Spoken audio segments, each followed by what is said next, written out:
नमस्कार, राजस्थान की खबरों में आप सभी का स्वागत है और मैं हूं आपके साथ प्रियव्रत दीक्षित। बुलेटिन की शुरुआत कर लेकिन उससे पहले एक नजर सुर्खियों पर। राज्यपाल कल्याण मिश्र ने पूर्व उपराष्ट्रपति भैरव सिंह शेखावत की जयंती पर उन्हें किया याद, स्मृति स्थल पर अर्पित किए श्रद्धासुमन।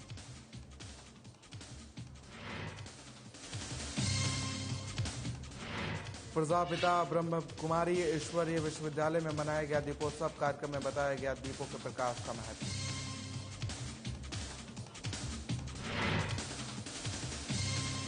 महुआ में लायंस क्लब की अनोखी पहल, घुमंतु जाति के बच्चों के साथ मनाई गई दीपावली। गरीब बच्चों के बीच बांटी मिठाइयां।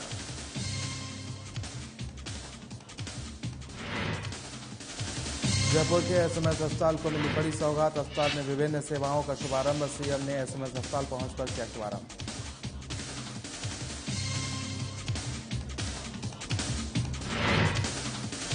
पुष्कर पुलिस की बड़ी कार्रवाई, अवैध शराब को लेकर होटल में मारा छापा, शराब की बोतलों को भी किया जब्त।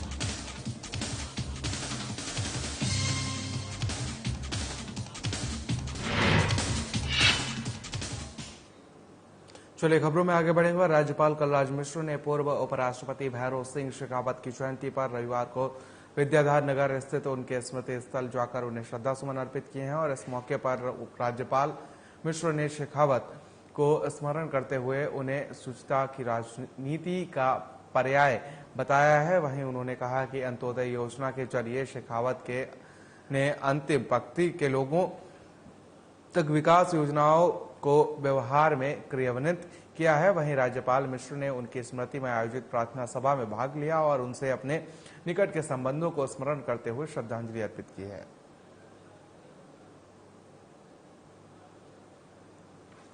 तो जयपुर से खबर है, जहां पर आपको बता दें कि राज्यपाल कलराज मिश्र ने पूर्व उपराष्ट्रपति भैरव सिंह शेखावत की जयंती पर विद्याधर नगर स्थित उनके स्मृति स्थल पर जाकर उन्हें श्रद्धा सुमन अर्पित किए हैं। इस मौके पर राज्यपाल मिश्रा ने शेखावत को स्मरण करते हुए उन्हें शुचिता की राजनीति का पर्याय बताया है।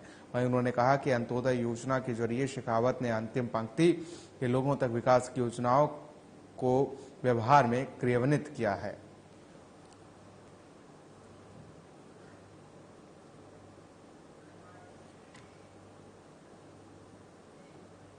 वहीं राज्यपाल कलराज मिश्रा ने शुक्रवार को लद्दाख को संघ शासित प्रदेश बनाए जाने के बाद वहां से आए सकारात्मक बदलाव के संदर्भ में पत्र सूचना कार्यालय द्वारा कराई गई पत्रकार यात्रा के दल से मुलाकात की है। इस दौरान आपको बता दें कि यात्रा में सम्मिलित पत्रकारों के अनुभव सुनते हुए उन्होंने कहा कि लद्दाख में विकास की प्रक्रिया सही मायने में इस समय ही प्रारंभ हुई है। राज्यपाल ने कहा कि सेना और आम जन के सामंजस्य से विकास के जो कार्य वहां से हो रहे हैं उसमें भविष्य में वहां नए आयाम स्थापित होंगे।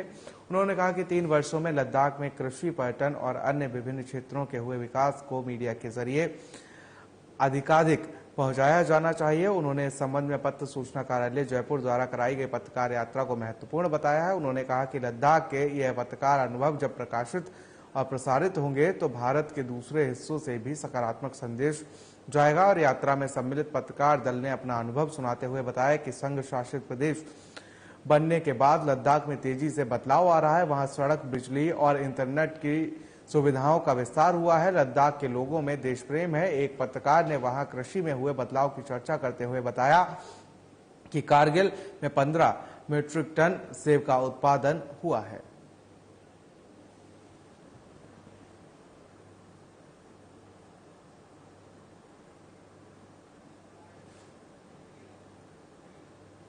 वहीं जयपुर स्थित एसएमएस अस्पताल को राज्य सरकार की तरफ से बड़ी सौगात दी गई है। बता दें कि सीएम ने एसएमएस अस्पताल पहुंचकर विभिन्न सेवाओं का शुभारंभ किया है। एसएमएस अस्पताल में ब्रेन हेमरेज मरीजों को अत्याधुनिक तरीके से मरीजों का इलाज होगा और इस अस्पताल में लगभग 10 करोड़ रुपए की मशीनों का सीएम ने उद्घाटन किया है। इस दौरान सीएम गहलोत ने अस्पताल को 5 बड़ी सौगात दिए हैं और बता दें कि इस अस्पताल में कार्डियोलॉजी, कैथ लैब, सेमिनार कक्ष, neurosurgery, DSA lab, 256 slice spectral CT scan और रेडियोलॉजी डीएसए लैब की शुरुआत की गई है। इस दौरान सीएम ने के साथ चिकित्सा मंत्री प्रसादी लाल मीणा, प्रताप सिंह कचरियावास, विधायक रफीक खान, चिकित्सा शिक्षा सचिव वैभव गलारिया सहित तमाम लोग मौजूद रहे हैं।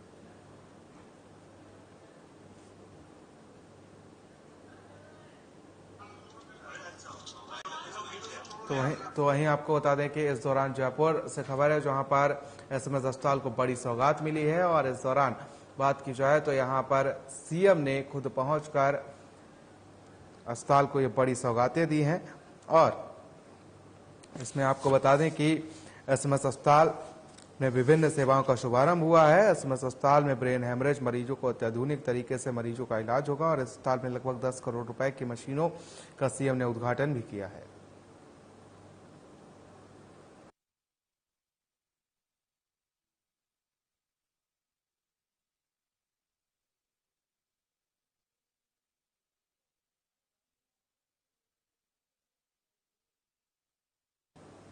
तो वहीं कोरोना काल के दौरान जिन बच्चों ने अपने माता पिता को खो दिया था उन बच्चों के साथ मुख्यमंत्री अशोक गहलोत ने दीपावली मनाई और उनके साथ माता पिता की तरह ही खुशियां बांटते नजर आए। इस अवसर पर सीएम की धर्मपत्नी सुनीता गहलोत, पुत्र वैभव, गोविंद सिंह डोटासरा, बीडी कल्ला, ममता भूपेश के साथ अन्य अधिकारी भी मौजूद रहे हैं। महामारी के दौरान कई परिवारों ने अपनों को खो दिया और इनमें से ऐसे बच्चे जिनके माता पिता दोनों ही इस दुनिया में नहीं रहे, उनके दुखों को ध्यान में रखते हुए राज्य सरकार उनके भरण पोषण और तमाम व्यवस्थाओं का जिम्मा लेते हुए उन्हें आगे बढ़ाने के लिए कार्रवाई कर रही है और इसी दृष्टि से यह उनके माता पिता के जाने के बाद पहली दीपावली है और उनकी कमी ना खले, इस बात को ध्यान में रखते हुए उनके साथ मुख्यमंत्री ने खुद दीपावली मनाई है। इस दौरान उन्हें मिठाई के साथ ही पटाखे व अन्य उपहार भी वितरित किए गए हैं और साथ ही प्रदेश भर के इसी तरह के बच्चे मुख्यमंत्री निवास पहुंचे और अजमेर से सबसे अधिक 12 बच्चे जयपुर पहुंचे और इस अवसर पर गहलोत ने कहा कि कोरोना काल में सबसे अच्छा मैनेजमेंट रहा तो राजस्थान में और पूरा इलाज फ्री रहा और कोरोना काल में सबसे ज्यादा अगर मैनेजमेंट रहा तो राजस्थान का रहा है और पूरा इलाज फ्री रखा और हम लोग ने ऐसे मौके पर उचित समझा और उन परिवारों में ज्यादा तकलीफ हुई है और उन परिवारों के बच्चे छोटे हैं और उनको एक बार सीएम हाउस हम जरूर बुलाते हैं और उनको लगे कि दीपावली पर हमें कोई देखने वाला भी है। बच्चों से बातचीत करने पर उनके मन की बात सुनी है। अच्छा लगा कि आज दीपावली के अवसर पर जब दीपावली पे बहुत बिजी होंगे सब लोग, तब हमने ये उचित समझा कि जो कोरोना काल ऐसा आया है पूरे विश्व के अंदर तहलका मचा रहा है, पूरी दुनिया के अंदर। आप देखते हैं कि कितने किस्से गाने हुए दुनिया भर के अंदर, देश में भी हुआ, प्रदेश में भी कई जगह पर लोग बच नहीं पाए। हालांकि हमने बहुत प्रयास किए। सबसे अच्छा मैनेजमेंट देश में हुआ है तो हमारा मानना है राजस्थान के अंदर हुआ है। पूरा इलाज फ्री रखा हम लोगों ने, पूरा इलाज फ्री रखा और पूरी तरह से मेडिसिन फ्री, मतलब सब तरह से हमने उनका सहयोग किया। अब हमने उचित समझा कि ऐसे मौके पर जो परिवारों में ज्यादा तकलीफ हुई है, बच्चे छोटे हैं, उनको एक बार सीएम हाउस बुलाते हैं, बुला के उनको लगे कि भाई दीपावली पे हमें कुछ देखने वाला भी है। आप देखा होगा जो बच्चे आए हैं वो क्या क्या कमेंट कर रहे हैं। तो मुझे अच्छा लगा कि आज बच्चे जो आए, जो बच्चों की तरह प्रोग्राम रखा गया यहाँ पर, खान पान से लगा कर खेल कूद से लगा के सभी बच्चे एंजॉय कर रहे हैं। मुझे अच्छा लग रहा है और मेरे तमाम साथी आए हैं, मंडी में आए हैं। तो मैं समझता हूँ कि एक जो प्रयास था बहुत ही कामयाब रहा। बच्चे जाएंगे बहुत खुश होकर जाएंगे। सबसे बड़ी बात है जब उनसे मैंने इंस्ट्रक्शन किया तो वो कोई आईपीएस बन रहा है, कोई आर्मी में जा रहा है, कोई पुलिस वाला बन रहा है, जो उनकी भावना थी। तो यहाँ आने के बाद में वो खुद कहते हैं हमें आने का जब समाचार मिला तो बहुत हमें खुशी हुई और मेरा दावा यह है जब जाएंगे एक नए कॉन्फिडेंस के जाएंगे जो हमारा मुख्य उद्देश्य था। तो तमाम तरीके से मैं समझता हूँ कि बहुत खुशी है कि इतने सारे बच्चे आए, लगभग सब आ गए करीब कुछ लोग छोड़ कर। दिवाली के मौके पर बच्चों के लिए अच्छा लेखा भी दे रहे हम लोगों को दीपावली के साथ में मिल जाएंगे, उसमें कुछ पटाखे भी होंगे और आइटम भी होंगे। उनको लगे कि सीएम हाउस में गए थे, मान सम्मान हमारा हुआ है और जाके हम आए वहाँ। संवेदनशील सरकार की ये जीता जागता उदाहरण है कि किस प्रकार से मुख्यमंत्री जी ने कोरोना काल में खुद को तकलीफ देके, खुद का कोरोना होने के बाद में 500 के लगभग पीसी करी, लोगों को संभाला, जाने बचाई, और जिन लोगों की कोरोना काल में जाने चली गई उनको अपने परिवार का मेंबर मान करके किस प्रकार से एक दीपावली के उत्सव के ऊपर उनको सबको साथ में बैठ करके खाना खिलाना और उनके द्वारा ये कहना कि सरकार हमें पूरा सहयोग कर रही है, पैसे मिल रहे हैं, पढ़ने की सुविधा मिल रही है, तो मैं समझता हूं कि ये वास्तव में जो गरीब को गणेश मान करके और पीड़ित की सेवा करने का जो सरकार का उद्देश्य होता है वो मुख्यमंत्री अशोक गहलोत जी और हमारी सरकार पूरी तरीके से उस पर 100 में से 100% खरी उतर रही है। और इसी तरीके से हम उम्मीद करते हैं कि कांग्रेस के प्रत्येक कार्यकर्ताओं को इन पीड़ित परिवारों के साथ कंधे से कंधा मिला करके उनको सहयोग करना चाहिए। जो उनसे बन पड़े और नहीं बन पड़े वो सरकार के यहाँ पर वो अपनी बात कार्यकर्ता रखें कि यहाँ पे इस चीज की आवश्यकता है। तो मैं पूरे विश्वास के साथ कह सकता हूँ कि सरकार और मुख्यमंत्री जी हम सब उनके लिए खड़े हैं। और आज जिस प्रकार का जो वातावरण देखा गया, कई लोग, कई महिलाएं और कई बच्चे तो मतलब आंखों में खुशी के आंसू थे उनके कि देखिए हमें मेरे माता पिता चले गए लेकिन मेरा मुख्यमंत्री, मेरी सरकार और हमारे जो है वो गार्जियन हमको संभाल रहे हैं।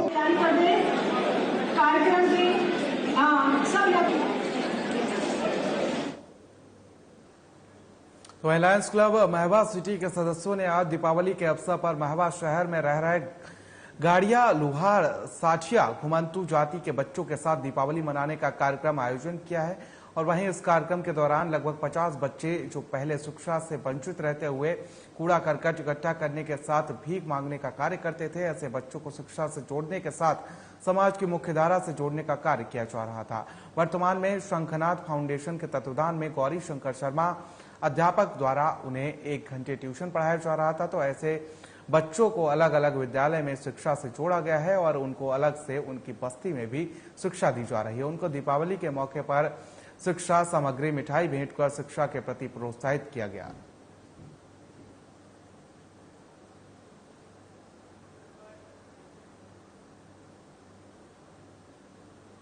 तो वहीं प्रजापिता ब्रह्म कुमारी ईश्वरीय विश्वविद्यालय के सेवा केंद्र शिव वरदान भवन चौरसिया वास रोड पर आज दीपोत्सव मनाया गया और इस कार्यक्रम के शुभारंभ राज योगिनी शांता बहन, पार्षद जय किशन पारवानी, सर्वधर्म मैत्री संघ के अध्यक्ष प्रकाश जैन ने दीप प्रज्वलित कर किया। वहीं इस मौके पर शांता बहन ने कहा कि इस त्योहार के मौके पर एक दूसरे को दुआएं दो और दुआएं लो, यही हमने जीवन में आगे ले जाएगा। उन्होंने कहा कि हम हल्के रहते हैं, जीवन सरल और महसूस होगा। वहीं इस दौरान सभी अतिथियों ने सभा को संबोधित किया और कार्यक्रम के अंत में दीपावली का आध्यात्मिक रहस्य बताया और कहा कि दिया अर्थात देने वाला जिस प्रकार दिया सभी को रोशनी देता है, उस प्रकार से आत्मिक दीपकों को रोशनी करना। इस अवसर पर बच्चों द्वारा शांति, प्रेम और खुशी का संदेश दीपक का रूप बनाकर दिया गया। कार्यक्रम के अंत में सभी अतिथियों को शांता बहन ने प्रसाद भी भेंट किया है।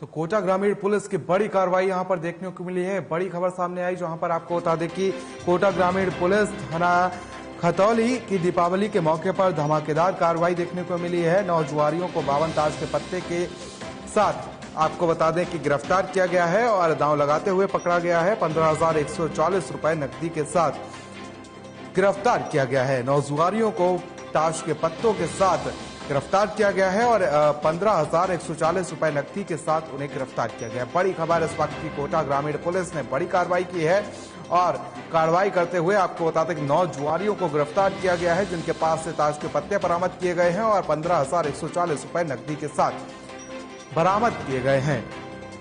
आपको बता दें कि बड़ी खबर इस वक्त की कोटा ग्रामीण पुलिस थाना खतौली ने यह बड़ी कार्रवाई की है और इस दौरान 9 जुआरियों को 52 ताश के पत्ते के साथ गिरफ्तार किया गया है।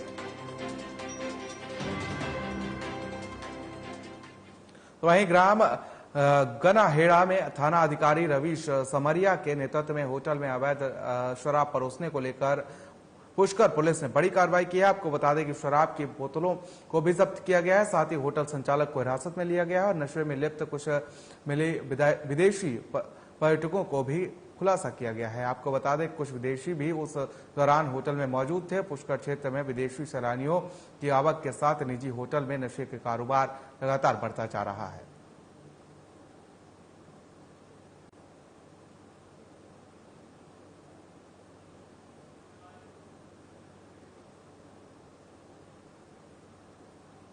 वहीं अजमेर जिला कलेक्ट्रेट पर बीएड के अभ्यर्थियों ने प्रदर्शन कर जिला कलेक्टर को मुख्यमंत्री अशोक गहलोत के नाम ज्ञापन सौंपा है। जानकारी के मुताबिक ज्ञापन के जरिए अभ्यर्थियों ने रीट के लेवल 2 में कटौती किए गए पदों को पूर्ण बढ़ाने की मांग की है। उन्होंने कहा कि अगर यह मांग पूरी होती है तो इससे लाखों बीएड अभ्यर्थियों को राहत मिलेगी।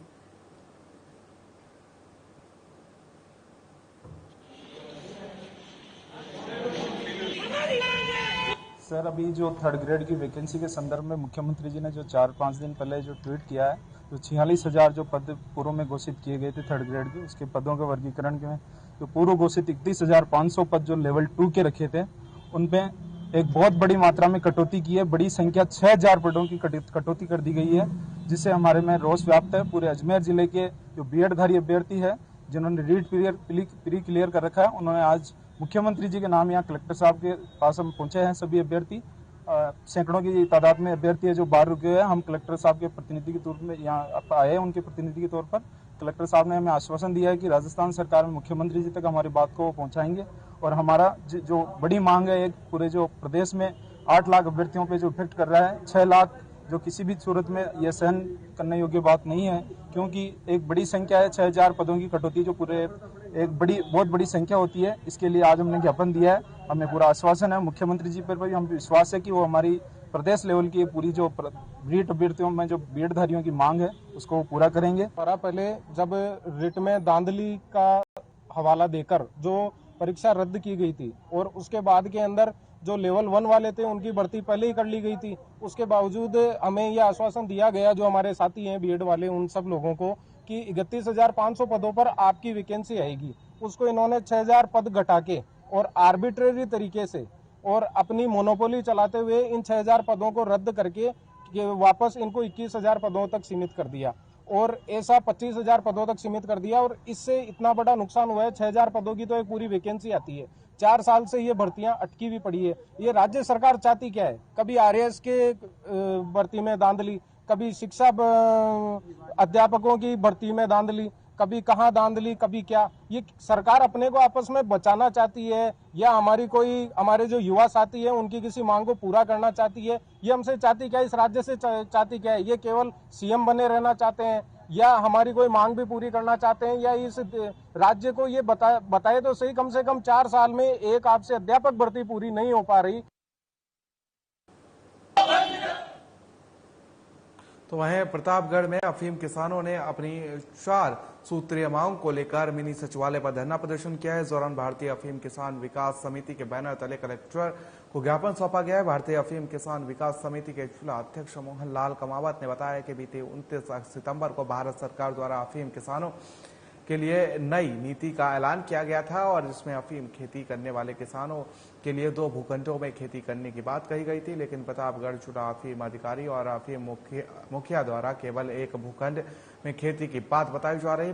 विभाग द्वारा किसानों को लाइसेंस भी प्रदान कर दिए गए हैं और किसानों ने बुवाई की तैयारी भी शुरू कर दी है। ऐसे में अफीम किसानों के समक्ष असमंजस के हालात हैं और विभाग भ्रमित किसानों के सामने स्थिति स्पष्ट करें। कलेक्टर को सौंपे गए ज्ञापन में अफीम किसानों ने मांग की है कि 1991 से कटे हुए पट्टे को बहाल करने के लिए लंबे समय से किसानों की मांग थी, लेकिन सरकार ने केवल 4 वर्षों के औसत के आधार पर कटे हुए पट्टे जारी किए हैं, जो किसानों के साथ नाइंसाफी है। वर्तमान में बुवाई का कार्य चल रहा है और सहकारी समितियों में डीएपी और यूरिया खाद की किल्लत है और जिससे किसान काफी परेशान है। किसानों ने आरोप लगाया कि व्यापारी और कंपनी मिलकर खाद की किल्लत पैदा कर रही है, जिससे कालाबाजारी को बढ़ावा मिल रहा है और प्रशासन उनकी मांगों को तुरंत संज्ञान में ले और उन्हें राहत प्रदान करे, अन्यथा किसानों को आंदोलन करना पड़ेगा।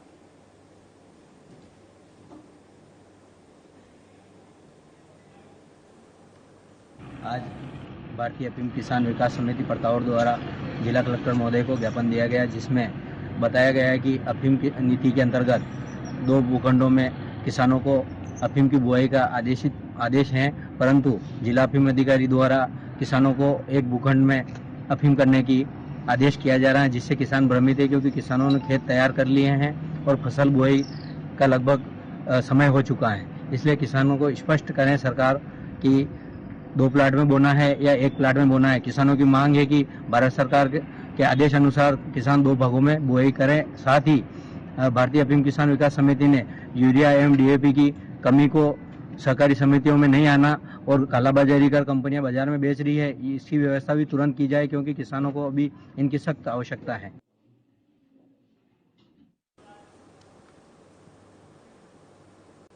तो खबर बीकानेर से है, जहां पर जिला परिषद सभागार में जिला स्तरीय जनसुनवाई आयोजित की गई। वहीं जनसुनवाई में राजस्थान कैश कला बोर्ड के अध्यक्ष महेंद्र गहलोत ने कहा कि राज्य सरकार द्वारा प्रारंभ की गई त्रिस्तरीय जनसुनवाई का उद्देश्य आमजन को राहत प्रदान करना है। साथ ही अधिकारियों को संबोधित करते हुए उन्होंने कहा कि आमजन की समस्याओं को दूर करने में जन प्रतिनिधिगण का भी सक्रिय सहयोग रहेगा। वहीं जिला कलेक्टर भगवती प्रसाद ने कहा कि कई विभागों में अपनी शिकायत लेकर आने वाले परिवादी का नाम डिस्क्लोज ना हो, और उन्होंने कहा कि शिकायतकर्ता का नाम जाहिर होने पर उसकी सुरक्षा को खतरा रहता है। इसके मद्देनजर सभी विभाग यह सुनिश्चित करेंगे कि शिकायतकर्ता का नाम गोपनीय रहे। वहीं जनसुनवाई में अवैध कब्जे और अतिक्रमण की शिकायत की सुनवाई करते हुए जिला कलेक्टर ने कहा कि कब्जा हटाने के बाद यदि दोबारा कब्जा किया जाएगा और उसकी शिकायत मिलती है तो संबंधित को पाबंद करें और आवश्यकता हो तो एफआईआर भी दर्ज करवाएं।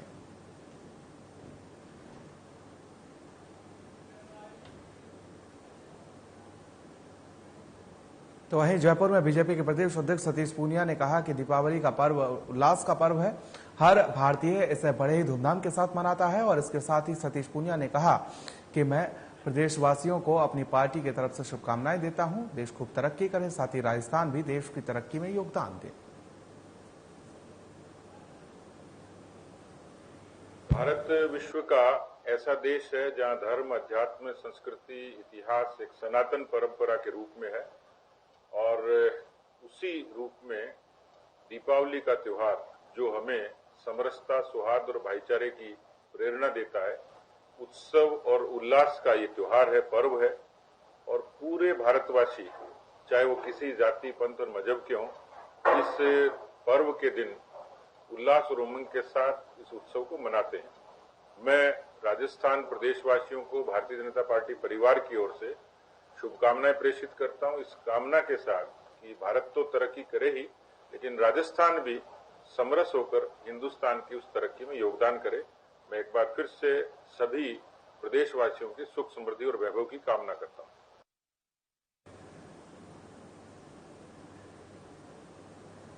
इस बुलेटिन में फिलहाल मेरे साथ इतना है। मुझे दीजिए इजाजत। नमस्कार।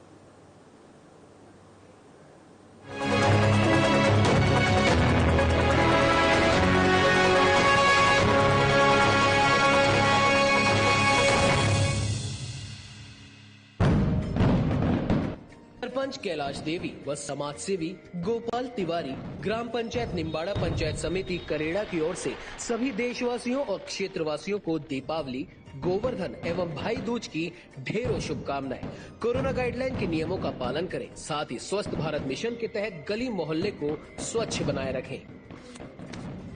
सरपंच मुरलीधर जोशी ग्राम पंचायत लादुवास व समाज सेवी अभिषेक जोशी करेड़ा की ओर से सभी देशवासियों व क्षेत्रवासियों को दीपावली, गोवर्धन, भाई दूज की हार्दिक शुभकामनाएं। कोरोना गाइडलाइन की पालना करें, स्वस्थ रहें, मस्त रहें। राजस्थान आम आवाम को हमारे तरफ से बहुत बहुत शुभकामनाएं। धनतेरस, दीपावली और ठेकरा की मैं सबके उज्जवल भविष्य की कामना करता हूं। भगवान से प्रार्थना करता हूं सब स्वस्थ रहे, अच्छी तरीके से दीपावली के दिए जगमगाए, अपने जीवन में प्रकाश आए, यही मेरी कामना है। सरपंच पुष्पा टाक व समाज सेवी राधेश्याम टाक ग्राम पंचायत करेड़ा की ओर से सभी देशवासियों और क्षेत्रवासियों को दीपावली, गोवर्धन और भाई दूज की ढेरों शुभकामनाएं। कोरोना गाइडलाइन के नियमों का पालन करें, साथ ही स्वस्थ भारत मिशन के तहत गली मोहल्ले को स्वच्छ बनाए रखें। सत्यनारायण कोमल पूर्व भाजपा प्रत्याशी कल्याणीपुरा अजमेर की ओर से सभी देशवासियों एवं क्षेत्रवासियों को दीपावली, गोवर्धन और भाई दूज की ढेरों शुभकामनाएं। कोरोना गाइडलाइन की पालना करें, स्वस्थ रहें, मस्त रहें। सरपंच सुरेश चंद्र सालवी ग्राम पंचायत रामपुरिया करेड़ा की ओर से सभी देशवासियों एवं क्षेत्रवासियों को दीपावली, गोवर्धन और भाई दूज की हार्दिक शुभकामनाएं। कोरोना गाइडलाइन की पालना करें, स्वस्थ रहें, मस्त रहें। सोहन सिंह रावत, सरपंच दांता पंचायत समिति अजमेर ग्रामीण की ओर से सभी देशवासियों और क्षेत्रवासियों को दीपावली, गोवर्धन और भाई दूज की अनेकों शुभकामनाएं। कोरोना गाइडलाइन की पालना करें, स्वस्थ रहें, मस्त रहें। सरपंच सुरेश चंद्र सालवी ग्राम पंचायत रामपुरिया करेड़ा की ओर से सभी देशवासियों एवं क्षेत्रवासियों को दीपावली, गोवर्धन और भाई दूज की हार्दिक शुभकामनाएं। कोरोना गाइडलाइन की पालना करें, स्वस्थ रहें, मस्त रहें। मैं राजेंद्र कुमार सुरला करेड़ा प्रधान सभी क्षेत्रवासियों को धनतेरस, दीपावली, अन्नकूट की हार्दिक शुभकामनाएं देता हूं और सभी के उज्जवल भविष्य की कामना करता हूं। ये पर्व सभी के जीवन में खुशियां लाए और भगवान से कामना करता हूं सभी स्वस्थ रहे। जय श्री राम।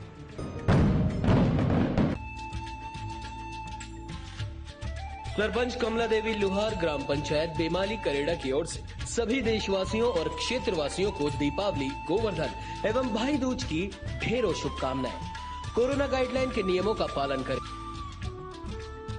उत्तराया का आया फास्ट ई स्कूटर, जिसमें है सबसे